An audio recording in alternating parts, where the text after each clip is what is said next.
Chapter 1. The Nightmare Begins. Sonny was a weak-looking young man, drinking an expensive cup of coffee at the police station. Despite the bitter taste, he decided to pamper himself because he felt his life was about to end. While at the station, he spoke to an officer who told him that he had come to turn himself in because he was carrying the nightmare magic. This magic had been around for decades, causing people to sleep abnormally and turning their bodies into monsters. The governments responded too late, and chaos reigned in the world. Sometime later, Sonny was tied up and taken to a room in the basement. There, he met an old policeman named Sandless, who explained that he was afflicted with magic. The policeman told him that Sonny should resist sleeping as much as he could, because once he fell asleep, the first nightmare would begin, where he would encounter monsters and imaginary people that he should not trust. The policeman warned that if Sonny died in the nightmare, real monsters would appear in the world. Eventually, Sonny felt sleepy and fell asleep, while the voice warned him that his trial inside the nightmare would begin. In the second chapter of the story, Sonny finds himself in a strange and cold place, where he discovers that he is a slave in chains in a caravan heading through a barren mountain. Sonny notices that the other slaves are similar to him in their miserable situation, with slight differences between the people in the caravan. Time passes slowly, and Sonny is exposed to pain from the chains and the bitter cold. As he walks, a young soldier appears and tries to help him with some water, but an older soldier objects and punishes the younger soldier, demonstrating how cruelly slaves are treated. As Sonny continues his journey in slavery, an ancient rune appears before him that reveals his condition, revealing that he is a slave from a lost temple who served a rare god. Sonny's situation is not an accident, but the result of complex, harsh circumstances, as he discovers that he is in a world far from agency and freedom, facing an unknown fate. In the third chapter of the story, Sonny reflects on his situation in slavery and wonders about his destiny. Despite the hardships he faces, he finds some relief from the fresh air he can breathe in this place far from the polluted world. Sonny realizes that his destiny trait increases the likelihood of unexpected things happening, but at the same time he recognizes that these traits may not be useful in his current situation. As the slave caravan travels through the mountain, Sonny notices slaves who can no longer continue, being cruelly disposed of. But Sonny has come to terms with the idea of death or cruel slavery. When they camp for the night, Sonny notices that the soldiers are treating the slaves brutally. But something strange happens when he meets an old man who seems unfit for slavery. Sonny tells the slaves about poisonous berries that grow where blood has been shed, but Sonny realizes that the greater danger lies in the creatures that will soon attack the caravan, which increases his anxiety. At the end of the chapter, a loud bang comes from the sky, foreshadowing something terrible. The ground beneath Sonny's feet erupted, with powerful tremors from the creature he had just killed. The monster had fallen to the ground, leaving behind a deafening noise. But what surprised everyone was that the mountains themselves began to shake. It won't be long before these mountains collapse completely, Sonny thought, raising his head towards the mountains, anticipating the end. However, as the rocks rained down from above, Sonny wasn't only busy fighting the monsters surrounding him, his mind was racing to try and figure out what to do next. They didn't have time. The merciless deluge that had begun moments ago was soon to move towards them. As Sonny moved quickly, a torrent of screams rang out behind him, accelerating as distorted whispers rose in the air. The other slaves had also begun to run, though they were still chained. The atmosphere was filled with panic that deepened the tragedy, as everyone ran aimlessly, not knowing exactly where they were heading. "To the wall! To the wall!" Sonny shouted as he pulled himself towards the nearest fixed point he could run towards, ignoring the pain of his bound wrists. The target was the rock wall that stretched between the platform and the deadly cliff. But before he could get there, he felt something strange on the ground. The sounds were mixing with the screams, while the creature he had killed had partially recovered itself. The monster evolved, and dark gaps opened up in its walls, as if another creature was beginning to emerge from within it. "What is this?" Sonny whispered to himself, as his heart began to beat wildly. An idea was now crystallizing in his mind, that the nightmare he had entered was not just any ordinary creature. As the rocks fell from the mountains faster, danger was fast approaching. "We must leave now," one of the slaves shouted, pulling Sonny forward, trying to leave the mountain behind them. But that was the moment. Everything began to crumble. The mountains exploded in an instant, covering everything in snow, ice, and shards. Sunny thought quickly, but he wasn't sure how to get out. If it weren't for his maturity in battle, he wouldn't have survived, because while everyone was in chaos, he was able to take advantage of every moment of free time to jump to the side away from the icy crawl. You, you won't die on this mountain, you bastard, he whispered to himself silently, trying to push himself forward as the sounds of the crumbling earth around him grew louder. But at that moment, a huge chunk of ice fell right in front of him, causing a terrible explosion that filled the air with debris. Sunny knew that every moment in this place was like the edge of a tightrope. His heart was beating fast, accelerating with every step he took towards the beast. He knew that attacking it now would mean his certain death, but staying here was not a better option. If he did not approach that beast, he would remain in an endless cycle of danger, where none of them would survive long in this cold hell. "Are you out of your mind?" Shifty said, his voice trembling with terror as he watched Sunny warily. Sunny did not respond, but raised his head high, staring at the shadows flying around him. He could only see the massive head of the Mountain King through the layers of smoke and fire. He stood, immersed in a majestic silence, his eyes shining with evil, his teeth protruding as if they could tear apart anyone who got in his way. But Sunny was determined. There was no room for hesitation anymore. "No one will survive if we stay here.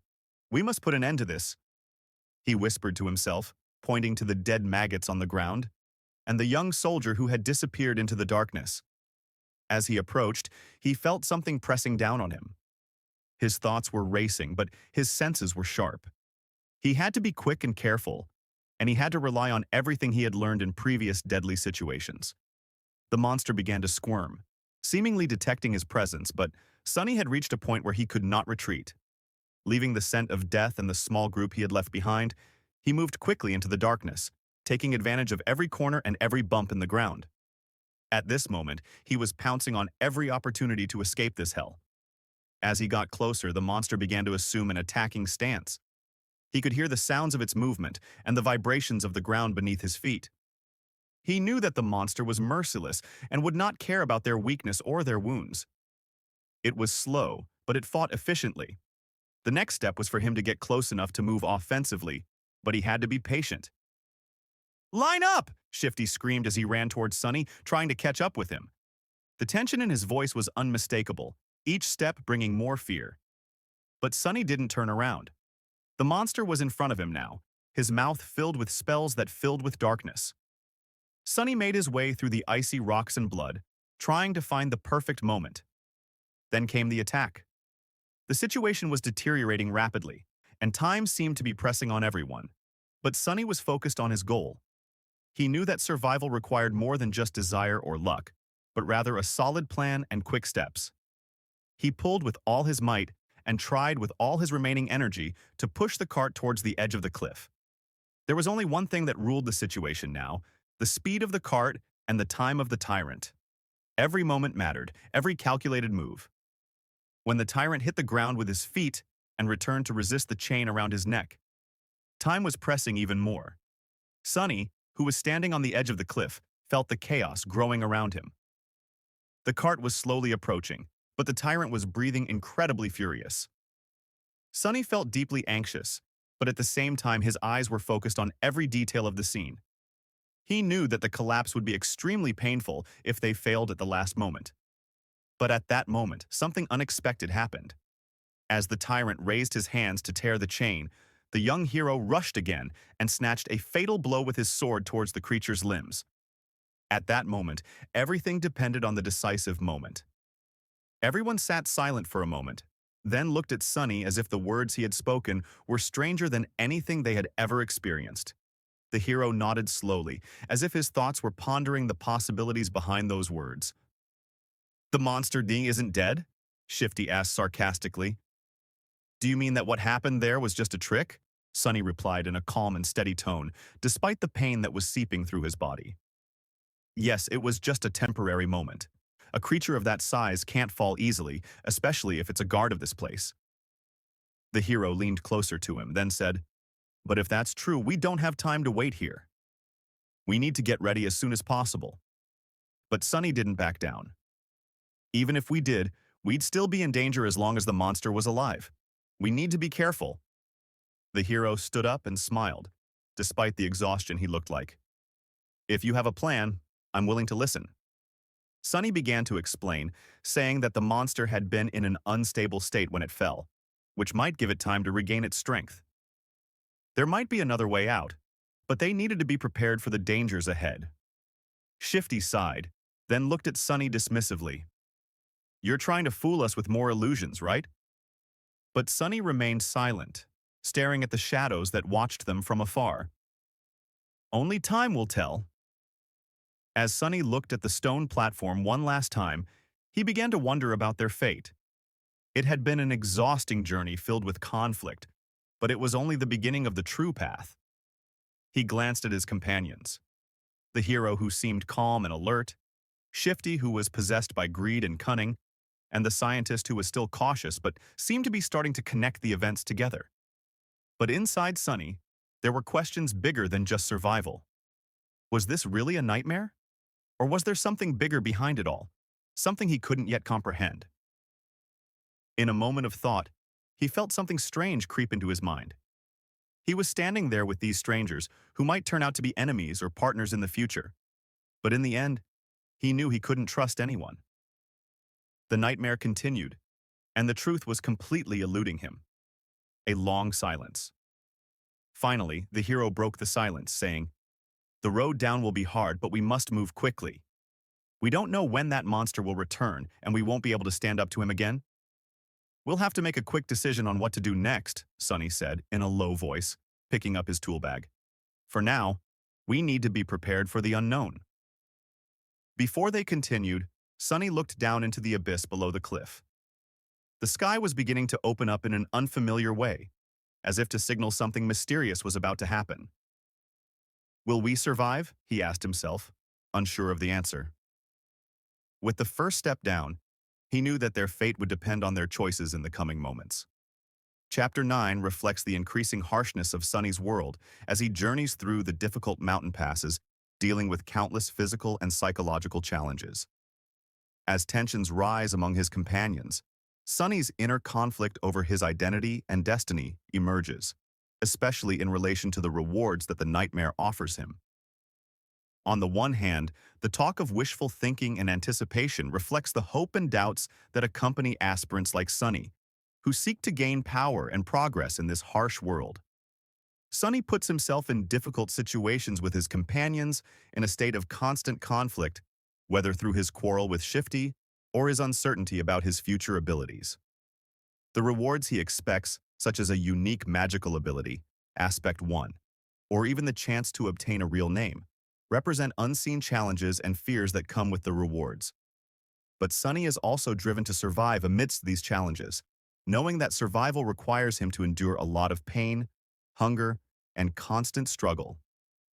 Chapter 10 focuses on the escalation of tension and pain in the difficult journey that Sunny and his companions are taking. The scene reflects the tragic beginning of the fall of Shifty, who was suffering from severe physical weakness, which eventually led to his death. Everyone was in a state of physical deterioration, but Shifty's death was a wake-up call for everyone, as they began to realize how difficult their journey was.